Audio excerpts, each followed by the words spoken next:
எந்த ராசிக்காரவங்களுக்கு வெளிநாட்டு யோகம் இருக்குது. மேஷராசிக்காரவங்களுக்கு வெளிநாடு யோகம் இருக்குது சரராசி அப்படிங்கிறதுனால. அடுத்ததாக கடகராசி நீர் ராசி, அதனால் அது மட்டும் இல்லாமல் சரராசியாக இருப்பதனால் கடகராசியாளர்களுக்கு வெளிநாடு செல்லும் வாய்ப்பு மிக அதிகமாக உள்ளது.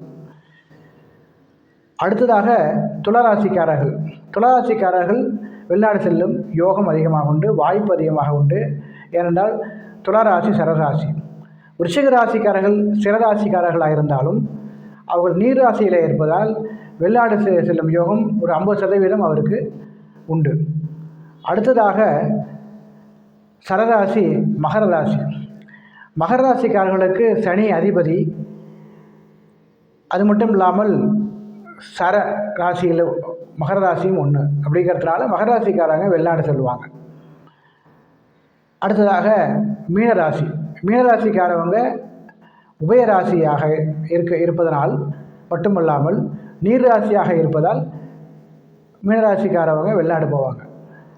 மேஷராசிக்காரர்கள், கடகராசிக்காரர்கள், துளாராசிக்காரர்கள், விருச்சிக ராசிக்காரர்கள், மகர ராசிக்காரவங்க, மீனராசிக்காரவங்க வெளிநாடு செல்லும் யோகம் அவர்களுக்கு அதிகமாக உண்டு.